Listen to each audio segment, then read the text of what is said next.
Here are the 5 things you need to know about the new Zendaya and Revolution. Sorry, wrong cover girl. Here are the 5 things you need to know about the new Zenith and Revolution collaboration.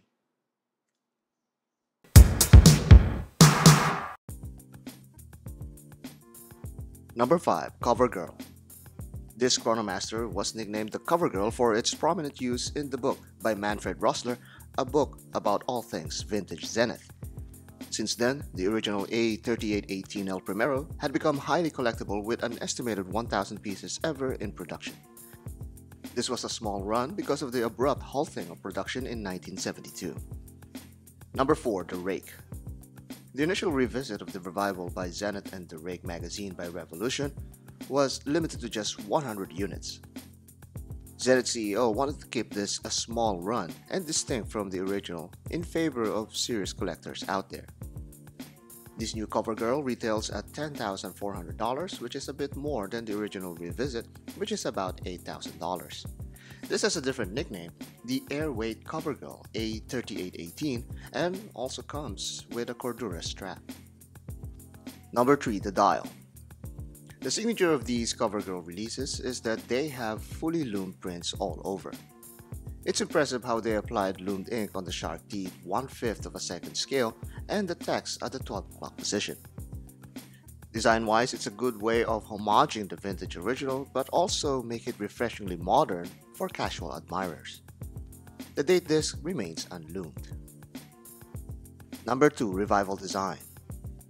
The main reason this model was used in the Rossler book was because of that stunning Superman blue vertical brushed dial. This dial has a tachymeter and pulsometer combo ring around it, doubling in practicality. The distinct subdial design also separates it from the rest of the barrel case revival collections with this striped scale opposed to solid circles. Speaking of barrel cases, one of the desirable traits that these have are the amazing mirror polished chamfers within an equally vintage 37mm case diameter. There's also a display case back that houses the caliber 400, a demarcation between the modern revivals and vintage 70s models. And number 1. The Metal.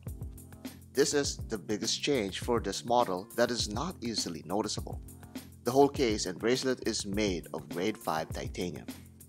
If there's anything that you need to know about titanium is that it's very light, and this one weighs in at just 78.3 grams. Hence, the Airweight cover girl moniker. Another thing that's hard to do is polishing grade 5 titanium. Lower grade titanium has a muted luster, so grade 5 had to be used. The drawback is that this requires harder grade polishing tools. This model retains all the mirror polishing on the chamfers and all over the case. This material and execution is also applied for the first time on the ladder bracelet, completing this unique collaboration's amazing details.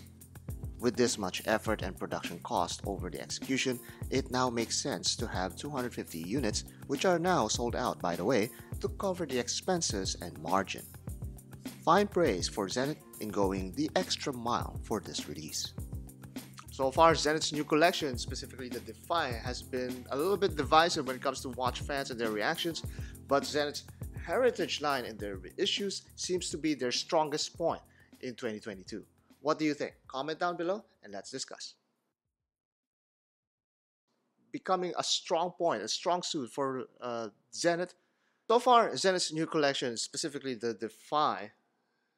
So far, Zenith's new collection, after what, 8 takes? Good. Discuss.